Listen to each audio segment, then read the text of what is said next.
Next up, we have Emily Yamauchi. She joined us for the 2020 residency. She is a writer and artist in Oakland, California. She was an educator for over 15 years and currently works in immigration law. She writes fiction, essays, and comics, and is working on a graphic memoir about interrupting and creating new family patterns. So Emily, like many of the women in place, are multi-talented. And without further ado, let's have Emily take the stage.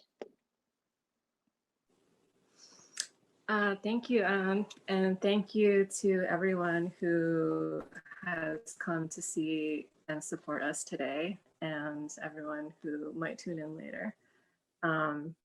Like Katie, this is the first time that some of my family will be hearing this talk and seeing some of the things I'm doing, so I'm really excited about that too. My talk today is about perfectionism, but not in the way you might think. Because what I've discovered is that perfectionism isn't really about being perfect. The appearance of competence is always important, but in practice, I'm often like, well, that's good enough. I'm a huge procrastinator, and most perfectionists I know are. When I'm being myself, I'm not a very careful person. I tend to jump into things, new interests, new projects, even major life decisions, without full information and sometimes on a whim. And I don't care much for being appropriate. When I meet someone who is always perfectly appropriate, I usually think they're hiding something. I detest uniformity. I think boredom is a crime. And I tend to avoid things I don't want to do until it's impossible to ignore. The Japanese concept of wabi-sabi, that natural imperfection makes things interesting and beautiful, really resonates with my aesthetics. You might think, these are not the traits of perfection, and you would be right. They don't really lend themselves to attaining that goal, right? This is my point.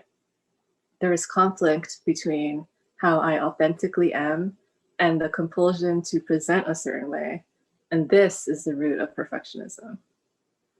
Perfectionism isn't so much about needing to be perfect as it is about believing that how I am is fundamentally flawed. And because of that, I've always tried to cover it up and prove my worth through achievement and accomplishments. The gulf between this self-limiting belief and my authentic self created a constant feeling of unease and deep frustration. Where did this belief come from? I've had to examine everything from my childhood traumas and conditioning I've received over the years to beliefs and patterns I've inherited or witnessed in my family, and the root of their traumas and patterns through ancestral lines. Somewhere along that line, I learned that despite my natural gifts and abilities, I am unacceptable. What I'm understanding about perfectionism is that it isn't something I caused in myself, and therefore isn't a fault to be ashamed of. It's a symptom of trauma and inextricably tied to other symptoms like hypervigilance, codependency, the compulsion to worry about everyone else's needs before your own. I'm working all the time to completely separate my self-worth from achievement and accomplishments, to truly feel that I'm worthy just as I am. There are no conditions to be met before I'm deserving. Dismantling perfectionism can be distilled down to that single and enormously powerful belief.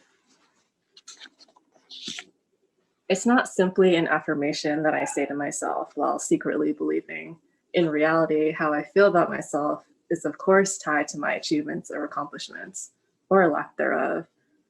It takes a tremendous amount of courage, diligence, faith, dedication, and self-love, and is the true work of healing.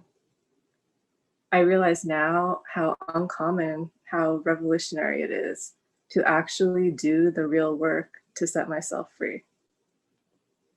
The title of my piece, Mukashi Banashi, meaning tales of long ago, refers to Japanese folktales. They usually begin Mukashi mukashi aru toko ni, or once upon a time. Once upon a time, I was blissfully free of self-policing, shaming, and hierarchical thinking. I shone brightly without much thought and without fear. My inside and my outside were the same. This is what I'm working my way back towards, back to what is my natural state, which is free. My art piece represents a return to my intuitive natural place. The scenes are a depiction of my internal landscape, which I imagine as the universe inside me, infinitely explorable, self-replenishing, and self-healing. Each section represents an aspect that is necessary for a healthy, thriving, authentic self. Self-love, self-care, intuition, trust, creation, manifestation, and transformation. I'm rewriting my personal mukashi banashi, one that was always completely free and authentically me, unmarred by conditioning from old patterns, inherited beliefs, and trauma. In Place, we talk a lot about hungry ghosts, those sticky, negative beliefs and patterns that have settled into our minds and bodies. I felt a strong connection between this concept of hungry ghosts and tengu in Japanese folklore. Traditionally, these half-bird, half-human spirit creatures wreaked havoc and created chaos and wars among the human race, lured spiritual enlightenment seekers off their path, and possessed people's minds. In the same way, our hungry ghosts can create chaos and internal wars inside ourselves and confuse our natural paths. For the last 8 months, I've been on an intense journey to decondition myself from hungry ghosts, recognize that they are not mine, and stop feeling like I'm constantly fighting against myself. Over time, the depiction of tengu transformed to also be known as protectors and guardians of forests, mountains, and temples, and have come to be celebrated. Could you go back 2 slides, please? For the last 8 months, I've already read that. Over the time, after the tengu transformed to become celebrated, in that same spirit of transformation, I've constructed a reimagined personal tengu that represents my old patterns and negative beliefs, transformed and set free in the form of a protector and guardian of my place. If you saw the 2 slides ago, that was the drawing. That is the impetus for the tengu that I constructed in 3D, which is in the gold cage. Yeah, that one. I invite you to think about what your hungry ghosts may be and what it would be like to coexist peacefully with them instead of spending all of your energy trying to get rid of them or ignore them. What would it be like to simply notice and even value the hungry ghosts that inhabit your place?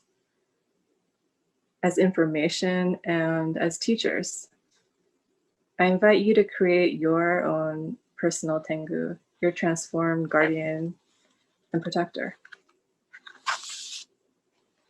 The act of creating the piece turned out to be part of the healing process for me. Making my art piece, the perfectionism of hungry ghosts came rising up again to fight against myself, to do what I wanted versus what I thought was correct. This time, I recognized it, I sat with it, I did not berate myself for it, and I trusted myself to know what to do when the time is right. Once I gave myself full permission to scrap all those ideas and let my intuition, not logic, rule, I found play and fun, inspiration, effortless and abundant creative flow. I found my authentic self. More and more, I no longer feel the need to prove myself to anyone, not the world, my peers, my family, or myself. I practice living every day authentically, honestly, without shame, and in non-fear. There is no version of me for show, no version of me that is not me. This is true freedom. It's what I've always wanted. Thank you. Thank you, Emily. That was beautiful. As a fellow recovering perfectionist, I understand the struggle of really sitting with the resistance of wanting to control everything, and that's a very classic hungry ghost, and it takes a lot of courage to sit with that and work through it, and then get to the other side and be able to say, this hungry ghost is actually a teacher. I'm not bad for being colonized this way because that was done to me. And I think Emily is a really good example of going through this process with grace. So thank you so much for that, Emily. That was beautiful.